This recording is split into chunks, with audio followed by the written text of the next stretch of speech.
10 years had passed since Captain Jake Morrison first met the Villani. Now he was Fleet Admiral Morrison, but today he wasn't thinking about military matters. He was standing in the gardens of Haven Point Station, watching human children play, with young aliens from a dozen different species. A small human girl was teaching a young Zephyrian how to play hopscotch, while her Villani friend created musical patterns with its crystal body. It was a scene that would have been impossible just a decade ago. Now it was normal life in the Alliance. Fleet Admiral Lisa Rodriguez walked up beside him. She had been promoted after her heroic actions during the Battle of the Five Worlds. Now she commanded the largest military force in galactic history. Over 200 ships crewed by 30 different species. "The Galactic Council meeting starts in an hour," she said. "Are you ready for this?" Jake nodded. Today was the day they would formalize what everyone already knew. The human alliance had become the dominant power in the galaxy, not through conquest, but through friendship. Species across the stars had adopted humanity's simple rule: the strong protect the weak. The Galactic Council chamber was a massive room built into an asteroid that floated in neutral space. Representatives from over 50 species had gathered to create the first truly galactic government in history. But first, they had to deal with one last threat. The trade consortium had been weakened by their defeats, but they weren't finished. They had made an alliance with the Korthak Empire and several other aggressive species. Their last, desperate plan was simple: capture the Villani homeworld and threaten to destroy it unless humanity disbanded the alliance. War Master Thokvin, the Korthak commander who had fought humans before, stood on the bridge of his flagship as it approached the Villani system. He had learned to respect human military abilities, but he still believed that threatening their friends would make them back down. "Send the message to the human fleet," he ordered. The message was broadcast across the galaxy. "Surrender the alliance, or we will destroy the Villani homeworld and every crystal being on it." The response came from every allied world at once. It wasn't just humanity that answered. Every species in the alliance sent ships to defend the Villani homeworld. The Liberation Fleet that assembled was the largest military force ever seen in galactic history. Commander Alex Turner led the human assault ships, but he was just one part of a massive coordinated attack. Captain Sarah Wells commanded the mixed species tactical groups that had trained together for years. They moved like parts of a single organism, each species covering the other's weaknesses. Thokvin watched in amazement as over 500 ships jumped into his system. Human battleships flew alongside Villani crystal vessels. Zephyrian fighter wings dove through space next to Aquaran torpedo boats. Lumina energy beings flowed between the ships, overcharging weapons and shields. "This is impossible," he transmitted to his officers. "There are too many species working together. How do they coordinate attacks across so many different fleets?" His communications officer, a young Korthak warrior, gave him the answer. "War Master, I've been monitoring their transmissions. They're not just military allies, they call each other family. They're fighting to protect their relatives. The battle for the Villani homeworld lasted only 6 hours. The consortium and Korthak forces were completely overwhelmed. But the most important moment came when Thokvin's flagship was crippled and surrounded. Jake Morrison himself led the boarding party that captured the Korthak command ship. When he found Thokvin on the bridge, the alien warrior was staring at the tactical displays showing the massive allied fleet. "I do not understand." "Your species, human," Thokvin said. "I have studied your military tactics. I have learned about your weapons and ships, but I could never understand why you fight so hard for beings who are not your own kind." "Because they are our own kind," Jake replied. Maybe not by birth, but by choice. They're our friends, our family. When someone threatens your family, you fight. Thakvin was quiet for a long moment. Then he said something that surprised Jake. I have spent my life serving the Korthak Empire. We conquer because we are told the strong must rule the weak. We have never asked why, but watching your fleet fight today, I think we have been wrong. About what? We thought strength meant the ability to destroy and conquer. But your strength comes from the ability to protect and build. Your empire grows not through fear, but through friendship. Against that kind of strength, weapons are useless. Jake looked out at the Allied fleet. Hundreds of ships from dozens of worlds, all working together because they cared about each other. It's not an empire, Thakvin. It's a family. The trial of the consortium leaders took place on Haven Point. But instead of punishment, they were offered something unexpected, the chance to join the alliance if they agreed to change their ways. Some accepted, tired of a life built on exploitation and fear. The formal creation of the Galactic Council of Free Species happened 3 months later. Jake Morrison, now elderly but still sharp, was chosen as the first Galactic Ambassador.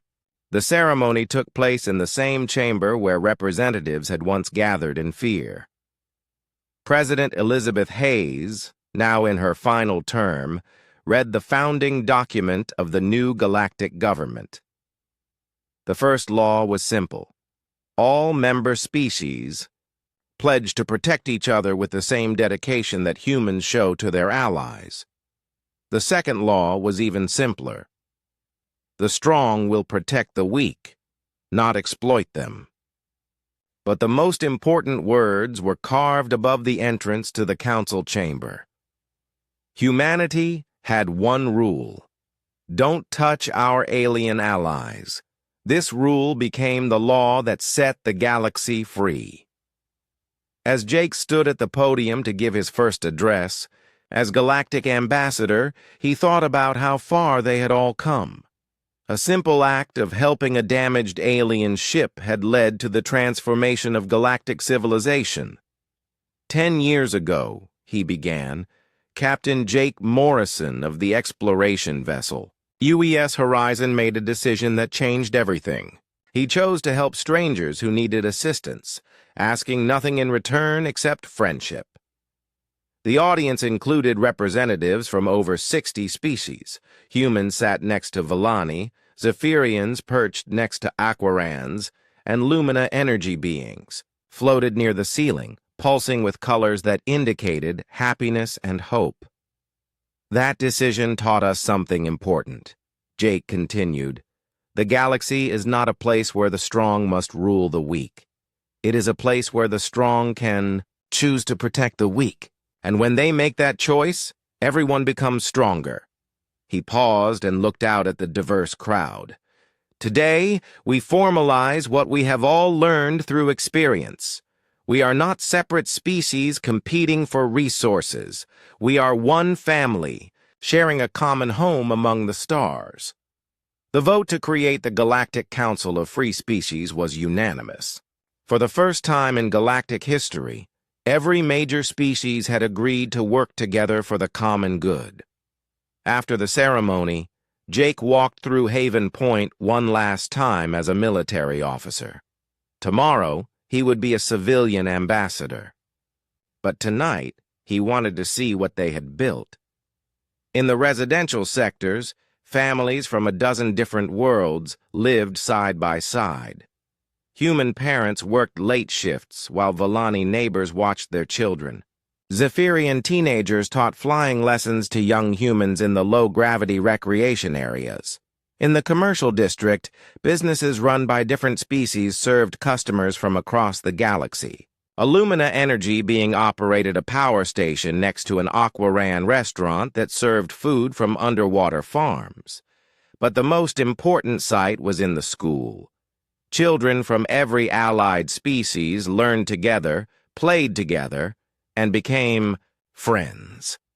They would grow up never knowing a time when the galaxy was divided by fear and exploitation.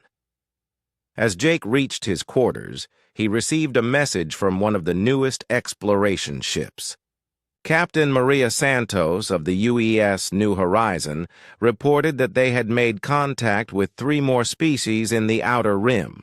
All 3 were being threatened by pirates and had asked for humanity's protection. Jake smiled as he read the report. Captain, Santos had responded exactly as he would have 10 years ago.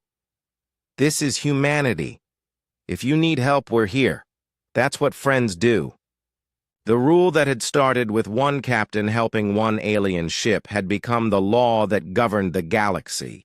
And tomorrow, new human ships would launch from allied worlds, carrying the same message to distant stars. The age of exploitation was over. The age of the family had begun. Somewhere in the Outer Rim, other species were receiving humanity's first transmission. They were learning that they didn't have to be victims, that there were people in the galaxy who would help them for no other reason than it was the right thing to do. The message was simple, but it would change their worlds forever. We are humanity. We have friends among the stars, and if you want to be our friend too, we will protect you with our lives, because that's what family does. The galaxy would never be the same, and that was exactly how humanity wanted it. The victory at Velandra had cost humanity dearly. Admiral Jake Morrison stood in the military cemetery on New Geneva, humanity's newest fortress world. Rows of white stones marked the graves of the 3,000 humans who had died protecting their alien friends. Colonel Nathan Hughes walked up beside him. Nathan was in charge of the new military academy where human and alien officers trained together. He had lost many friends in the battle, but he also knew their sacrifice had meaning. The new class of cadets starts tomorrow, Nathan said quietly. We have humans, Villani, Zephyrians, Aquarans, and Lumina all training together. Some of them are the children of the people we lost at Velandra. Jake nodded. How many species have asked to join us since the battle? 47. We can't protect them all, Jake. We're spread too thin already. This was the problem that kept Jake awake at night. Every victory brought more requests for help. Every species they saved told 10 others about the Alliance. But humanity only had so many ships and soldiers. They were trying to protect half the galaxy with a military that had been built to defend a few hundred human worlds.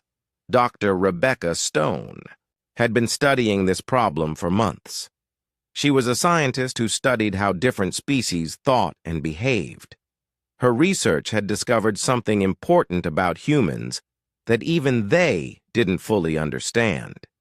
Admiral Morrison, she said, entering the cemetery with a data pad in her hands, I have the results of my latest study. What did you find, Rebecca? Humans are different from every other species we've met. Most alien species form strong bonds, only with their own kind. They might work with other species, but they don't truly care about them the way they care about their own people. Jake looked at her with interest. But humans do? Humans form what I call pack bonds with other species. You adopt them into your family group and then protect them as fiercely as you would protect other humans. This behavior is almost unknown in the galaxy. Nathan scratched his head. So we're weird? You're unique. And that's why the Alliance works. Other species join not just for protection, but because humans actually care about them. They can feel the difference between an alliance based on mutual benefit and one based on genuine friendship. Back on Earth, the human government was facing serious problems. President Elizabeth Hayes sat in her office, reading reports that worried her deeply. The military was stretched to its breaking point. Human colonies were demanding more protection for themselves and less spending on alien worlds. Senator Robert Kane knocked on her door. He was the leader of a political movement called Humanity First that wanted humans to stop helping aliens and focus on their own expansion. "Madam President," he said, sitting down across from her desk, "we need to talk about the alien situation." "What about it, Robert? We're weakening ourselves by protecting these other species. We've lost thousands of human lives and spent trillions of credits defending aliens who contribute nothing to humanity's growth." President Hayes felt tired. This was an argument she'd heard many times before. "They contribute plenty, Robert. Volani crystal technology has improved our computers by 300%. Zephyrian navigation systems have cut our travel times in half. Aquaran engineering has solved problems we've been working on for decades." "That's not the point," Kane replied. "The point is that we're bleeding ourselves dry playing protector to the galaxy. What happens when a threat comes for Earth? We won't have the ships to defend our own homeworld because they're all scattered across alien space." The president knew he had a point. The recent battles had shown that humanity was reaching its limits. But she also knew what Jake Morrison and the other military leaders believed, that the alliance made humanity stronger, not weaker. The crisis came 3 months later. The Trade Consortium, angry about their defeats, launched a coordinated attack on 5 different allied worlds at the same time. They knew humanity couldn't defend them all. Admiral Jake Morrison sat in his command center staring at the tactical display with despair. 5 worlds under attack, and he had to choose which ones to save and which ones to abandon. It was an impossible decision. "Sir," said Captain Alex Turner, his aide, "we have to make a choice. Where do we send the fleet?" Jake closed his eyes. How do you choose which friends to let die? The choice was made for him. Before he could give any orders, reports started coming in from all 5 battle zones. The allied species were defending each other without being asked.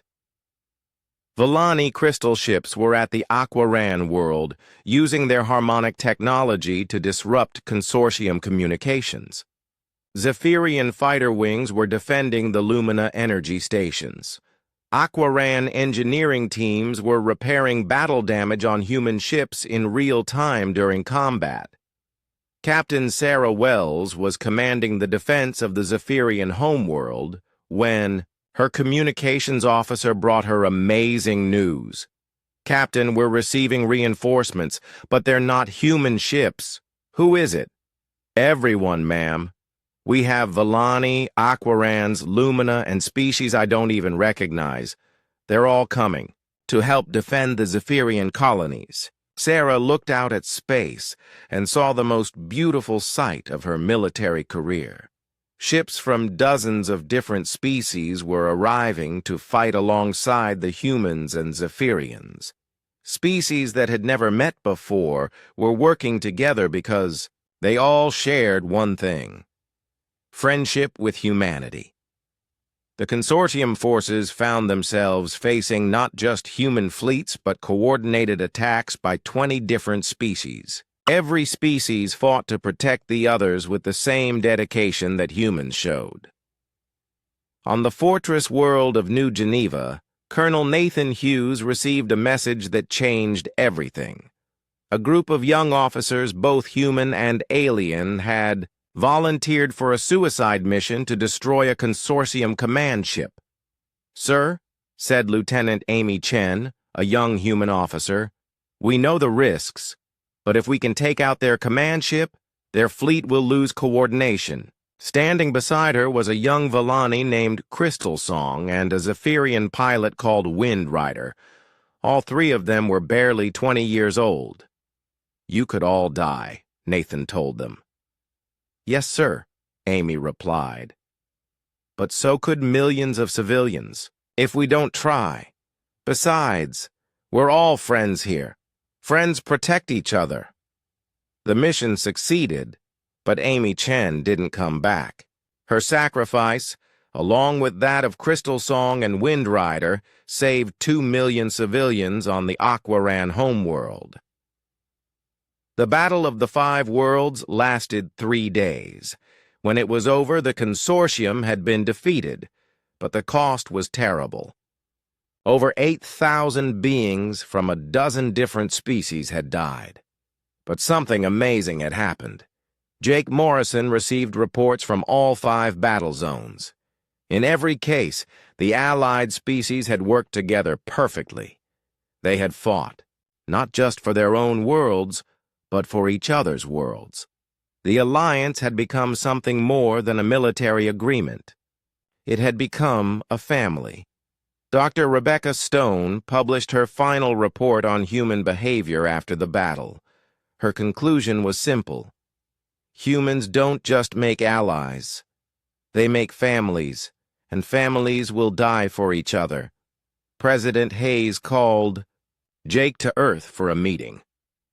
When he arrived, she was waiting with Senator Kane and several other government officials. Jake, she said, we need to make a decision about the alliance. Senator Kane believes we should reduce our commitments and focus on human space. Jake looked at Kane. Senator, with respect, you don't understand what we've built here. This isn't just about protecting other species. It's about creating something new in the galaxy. A place where the strong protect the weak instead of exploiting them. Pretty words, Kane replied. But words don't bring back our dead soldiers. No, they don't.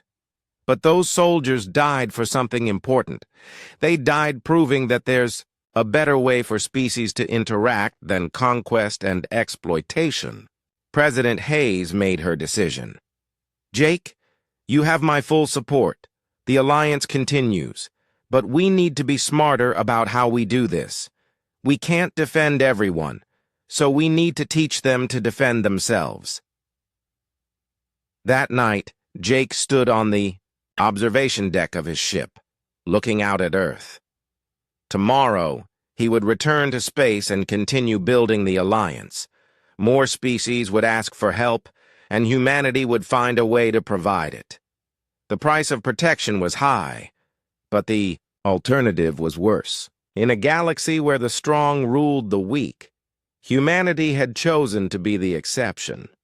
They had chosen to care about strangers, to protect those who couldn't protect themselves, and to build friendships across the stars. It was expensive in lives and resources, but it was also the most important thing humanity had ever done.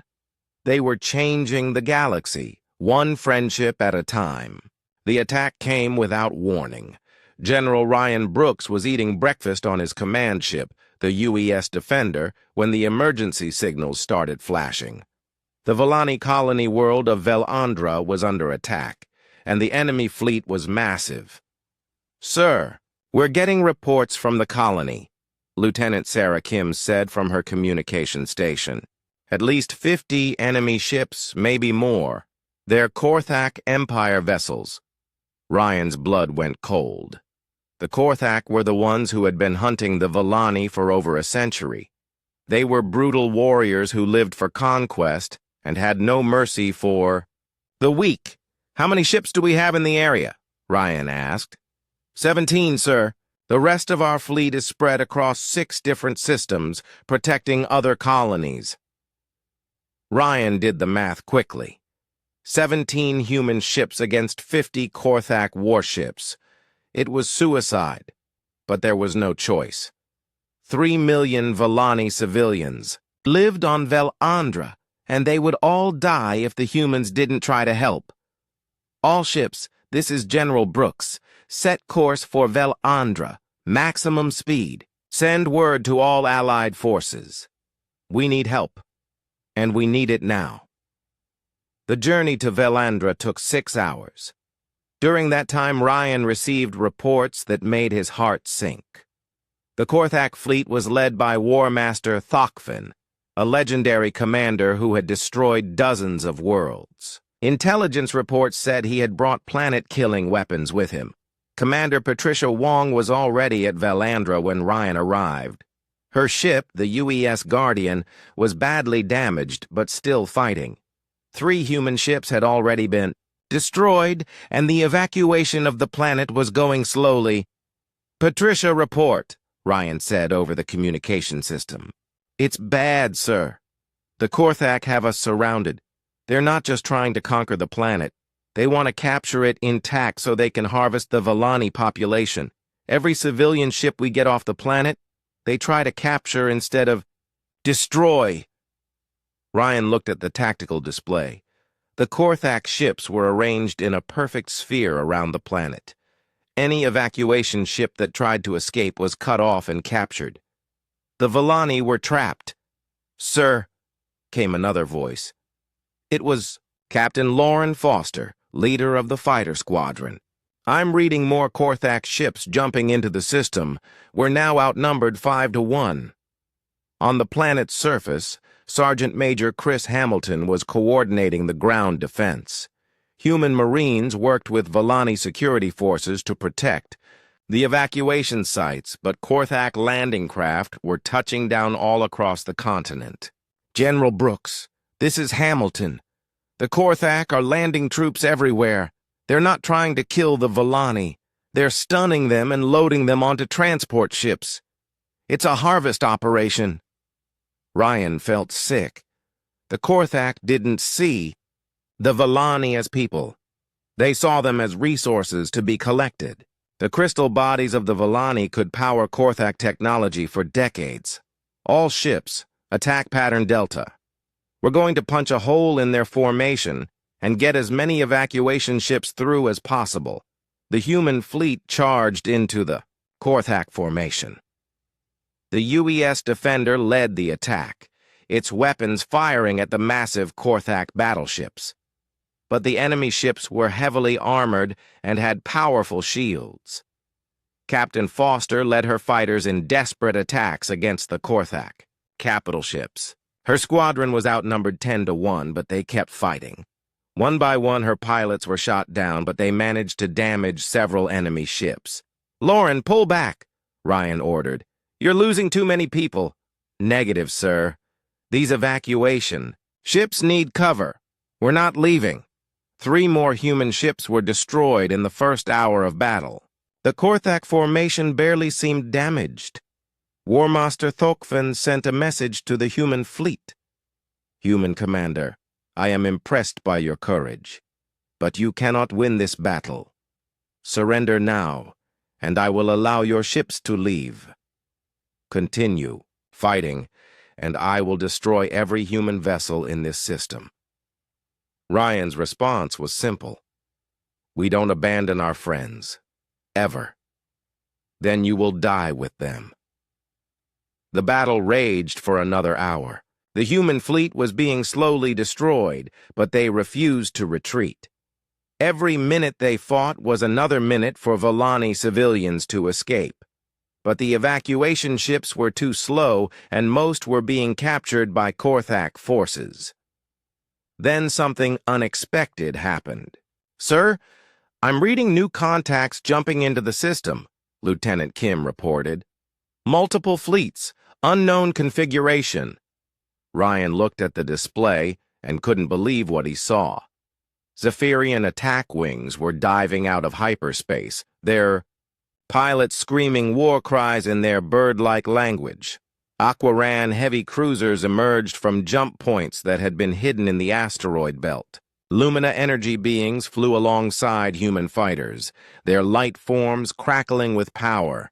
Even the Valani, peaceful as they were, had come to fight. Their crystal ships might not have weapons, but they had other abilities. Harmonic waves from Valani vessels disrupted Korthak communications and navigation systems. "Admiral Morrison to all Allied forces," came Jake's voice over the communication system. "Nobody touches our friends. Attack!" The tide of battle turned instantly. Zephyrian. Fighters moved so fast that Korthak gunners couldn't track them. Aquaran ships launched torpedo attacks from underwater on planets with oceans, something the Korthak had never seen before. Lumina beings overcharged human weapons and shields, making them twice as powerful. War Master Thokvin found himself facing not just a small human fleet, but a coordinated attack by 5 different species, all fighting as if their own worlds were under attack. "This is impossible," he transmitted to his fleet. "The weak species are fighting like warriors. How are they coordinating their attacks so well?" The answer was simple. They had trained together, lived together, and become friends. They knew each other's strengths and could cover each other's weaknesses. Human tactical planning combined. With Zephyrian speed, Aquaran engineering, Vellani technology, and Lumina power was unstoppable. The Korthak fleet began to retreat, but not before Thokvin sent one final message to his commanders back at the Empire. "Send word to the Trade Consortium. The humans are not what we expected. They do not fight like conquerors seeking profit. They fight like parents protecting their children. Their alien allies do the same. This is not greed or ambition. This is something else." "What is it, War Master?" came the reply. "Love. They fight for love. And against that, I do not know if we can win." As the Korthak fleet jumped away, the Allied forces began rescue operations. Hundreds of Vellani civilians had been captured, but thousands more had been saved. The planet was damaged, but not destroyed. Ryan stood on the bridge of his battered ship and looked out at the Allied fleet. Human vessels flew alongside alien ships, all of them damaged but victorious. They had faced impossible odds and won, not because they were stronger than their enemies, but because they fought for each other. "Sir," Lieutenant Kim said, "we're receiving messages from 17 different species. They all want to join the Alliance." Ryan smiled. Word of the battle would spread across the galaxy. Every species that was being oppressed by groups like the Consortium and the Korthak Empire would hear about what happened at Velandra. They would learn that there was an alternative to being victims. The Alliance was no longer just a small group of friends helping each other. It was becoming something that could change the entire galaxy. And it all started with one simple rule: don't touch our friends. War Master Thokvin was right about one thing. Love was a powerful force, and the humans had just shown the galaxy what happened when love was backed up by warships and determination. The Seper, Age of the Oppressors, was coming to an end. The Age of the Alliance was just beginning. 5 years had passed since Captain Jake Morrison first met the Vellani. Now he was Admiral Morrison, but today he was just a visitor on the most important space station humanity had ever built. Haven Point was not just a human station. It was home to 4 different alien species, all living and working together. Admiral Helen Carter was in charge of Haven Point. She was a tough woman who had spent 20 years in the human space navy. When they first asked her to run a station full of aliens, she had been nervous. Now she couldn't imagine doing anything else. "The morning reports, Admiral," said Commander Amy Sullivan, handing Carter a datapad. Amy was the head of security for the station, and she commanded a force unlike anything the galaxy had ever seen before. Carter read through the reports while walking through the station's main corridor. Humans, Vellani, Zephyrians, and Aquarans moved past her, all going about their daily work. The newest members, the Lumina, floated by as balls of living light, their energy forms pulsing with friendly colors. The Zephyrians had joined the Alliance 2 years ago. They looked like large birds, but could think and talk just like humans. Their homeworld had been attacked by space pirates who stole their trade ships. Human warships had driven off the pirates, and the Zephyrians had asked to join the alliance. The Aquarans came next. They were amphibious beings who could live both in water and on land. Their ocean world was being destroyed by mining companies who were taking all the valuable metals from their sea floor. Human forces had stopped the mining and helped the Aquarans rebuild their world. The Lumina were the newest members. They were beings made of pure energy who lived as moving light. A group called the Hegemony Syndicate had been capturing them and using them as living batteries. When humanity found out, they had attacked the Syndicate bases and freed thousands of Lumina. "Amy, how are the joint training exercises going?" Carter asked. Amy smiled. "Better than we hoped. The Zephyrians are amazing scouts. They can fly through space in light armor and spot enemies from very far away. The Aquarans are incredible engineers. They can fix almost anything, and they work twice as fast as humans underwater. What about the Lumina? They can power our weapons and shields by flowing their energy into our systems. A single Lumina can double the strength of a human ship's defenses." Carter nodded. When she had first been put in charge of Haven Point, military command had been worried. Could different species really work together in battle? The answer was yes, but it had taken time to learn how. Human soldiers were good at planning and leading. The Volani were excellent with technology and could fix or improve almost any machine. The Zephyrians were fast and could see enemies coming long before anyone else. The Aquarans could work in environments that would kill other species. And the Lumina could give extra power to weapons and shields when it was needed most. "Admiral," Amy continued, "we have another situation. 3 more species have sent representatives asking for protection." Carter sighed. Word was spreading across the galaxy.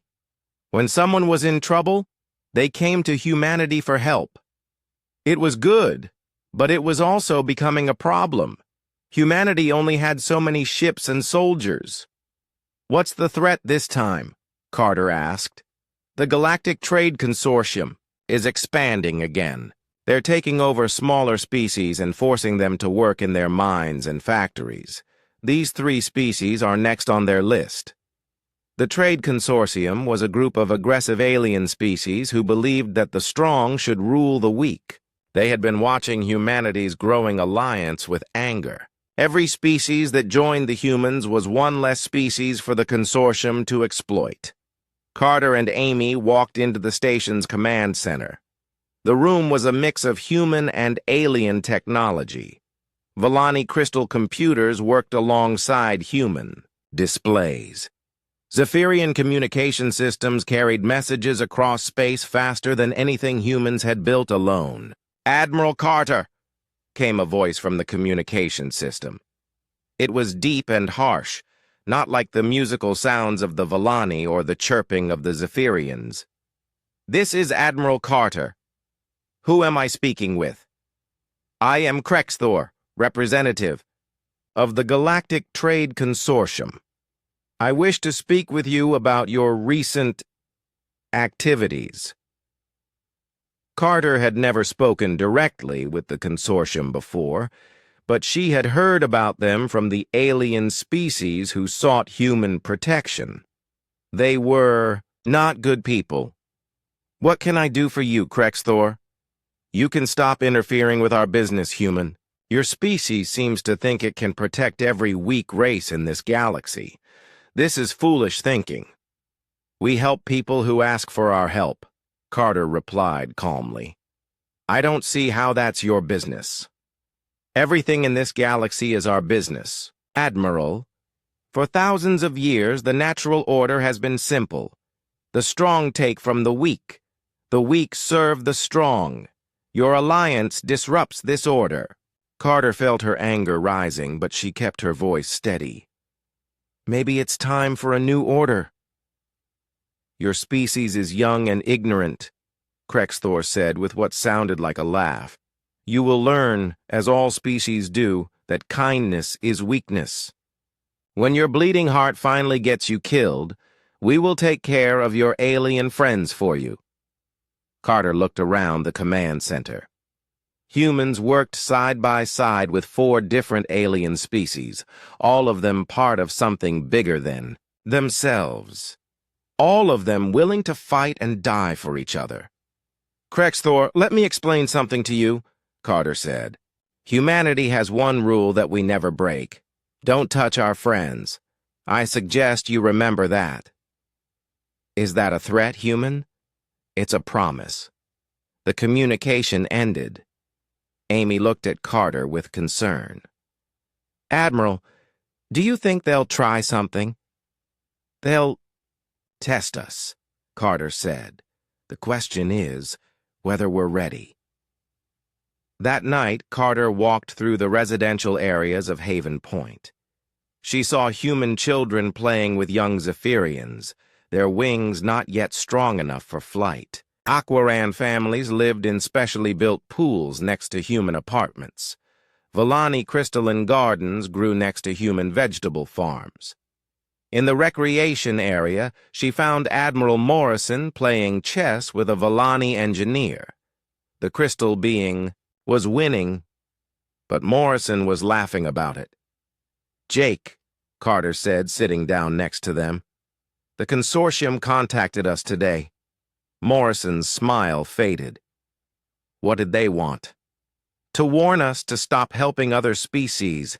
They think we're disrupting the natural order of things. The Villani engineer, whose name was Harmony of Stars, pulsed with different colors. Carter had learned that meant they were thinking. Admiral Carter, Harmony of Stars said in their musical voice, before we met humans, we believed the consortium was right.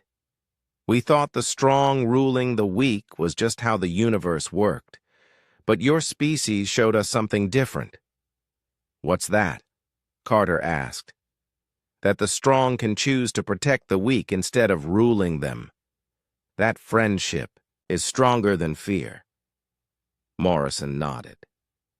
The consortium doesn't understand what they're dealing with. They think we help other species because we want something from them. They can't imagine that we do it just because it's right.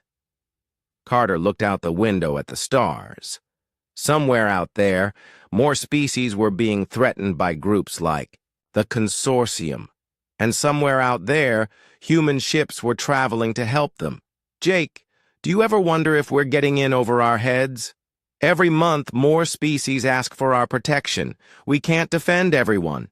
Morrison was quiet for a moment. Then he smiled. Helen, remember what you told that consortium representative today? About our one rule? That's not just a rule anymore. It's who we are. And every species we help, every friend we make, makes us stronger. The consortium thinks they're fighting a small human fleet. They don't realize they're fighting an idea that's spreading across the galaxy. That idea was simple. The strong should protect the weak, not exploit them. It was an idea that was about to be tested in ways none of them could imagine. Captain Jake Morrison stood on the bridge of his ship, the UES Horizon. It was the year 2387, and humans had been traveling to distant stars for over a century. But they had never found anyone else out there. No aliens, no other thinking beings. Just empty planets and dead rocks floating in space. Jake was 42 years old and had spent most of his life looking at stars. He commanded a crew of 50 people whose job was to explore new worlds and find things that might help humanity. They had been traveling for 6 months when their sensors picked up something strange. Captain, called out Lieutenant Ben Cruz from his station. I'm getting a signal. It's not natural. Someone made this. Jake's heart started beating faster. After all these years, had they finally found someone else? "Put it on the main screen," he ordered. The screen showed a ship unlike anything humans had ever built. It was made of what looked like crystal, beautiful and shining with its own light. But something was wrong. The ship was spinning slowly, and pieces were breaking off from it. "They're in trouble," said Dr. Kevin Park, the ship's scientist who studied alien life. "Look at those hull breaches. Whatever hit them, it hit them hard." Jake didn't think twice. "Lisa, get us closer. Ben, try to contact them." Chief Engineer. Lisa Rodriguez worked at her controls. "Captain, are you sure about this? We don't know if they're friendly." "They're hurt and need help," Jake said. "That's all I need to know." The alien ship was twice the size of the horizon, but it was badly damaged. Large holes showed where space rocks had punched through its crystal walls. As they got closer, the humans could see strange writing on the hull that seemed to glow with soft light. "I'm getting a response," Ben said, excitement in his voice. "It's music? No, wait. I think it's language." Dr. Park ran to his station. "Let me hear it." Beautiful sounds filled the bridge like singing mixed with the sound of wind chimes. "This is incredible. They're trying to talk to us." Jake made a decision that would change everything. "Lisa, prepare the shuttle bay. We're going to help them." "Sir, we don't know anything about these beings," Dr. Park warned. "They could be dangerous." "They're asking for help," Jake replied. "We help people who need help. That's who we are." The rescue took 3 hours. Lisa and her team worked alongside the alien engineers, using hand signals and simple drawings to communicate. The aliens were amazing to look at. They were tall and thin, with bodies that seemed to be made of living crystal. Light moved through them like water, and when they talked, their whole bodies made music. Dr. Park learned that the aliens called themselves Villani. Their ship had been hit by a field of space rocks while they were running from something they called the Hunters. The Villani were scared, but they were also grateful that the humans had stopped to help. The leader of the Villani was named Velthari. She was taller than the others, and her crystal body shone with more colors. Through a simple translator the humans built, she told them why her people were running. "For 100 of your years, we have run from the Korthak Empire," Velthari said, her voice like bells ringing. "They hunt us for our bodies. They take our crystal and use it to power their machines. We are few now, scattered across the stars." Jake felt anger rise in his chest. "They hunt you? For your bodies?" "Yes. We cannot fight them. We know how to build and create, but we never learned to make weapons of war. We are peaceful people." "Why don't other species help you?" Dr. Park asked. Velthari's light dimmed. "In this galaxy, the strong take from the weak. No one helps unless they get something in return. That is how things are." Jake looked at his crew. He saw the same anger in their eyes that he felt. "Not anymore," he said.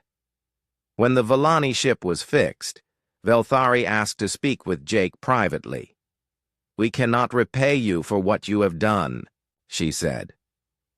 "In our culture, we must offer something to those who save us. We have technology that might help your people." "We don't want payment," Jake said. "We helped because it was the right thing to do." Velthari was quiet for a long moment. Her crystal body pulsed with different colors, which Dr. Park had learned meant she was thinking hard. "Your species is unlike any we have met. You helped strangers without asking for anything." "That's what friends do," Jake said simply. "Friends?" The word seemed new to her. People who help each other. People who care about each other. People who protect each other. Velthari's body began to shine brighter. We have wandered the galaxy for so long, always alone, but you would be our friends? If you want us to be. The agreement they made was simple.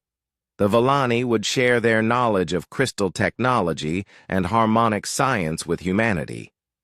In return, humans would protect the Vellani from anyone who tried to hurt them. No contracts, no complex laws, just a promise between friends. As the two ships prepared to part ways, Velthari sent one final message to Jake. Captain Morrison, your species has given us something we had forgotten existed. Hope. We will not forget this gift. Jake watched the beautiful crystal ship disappear into space. He didn't know it yet, but he had just started something that would change the entire galaxy. He had made humanity's first alien friend, and he had spoken the words that would become humanity's most important rule. We don't abandon people who need help. That's not who we are. The message went out to all human worlds. They had found aliens, and those aliens needed protection. The response from Earth and the colonies was the same everywhere. If someone needed help, humanity would be there. The age of human isolation was over. The age of the Alliance had begun.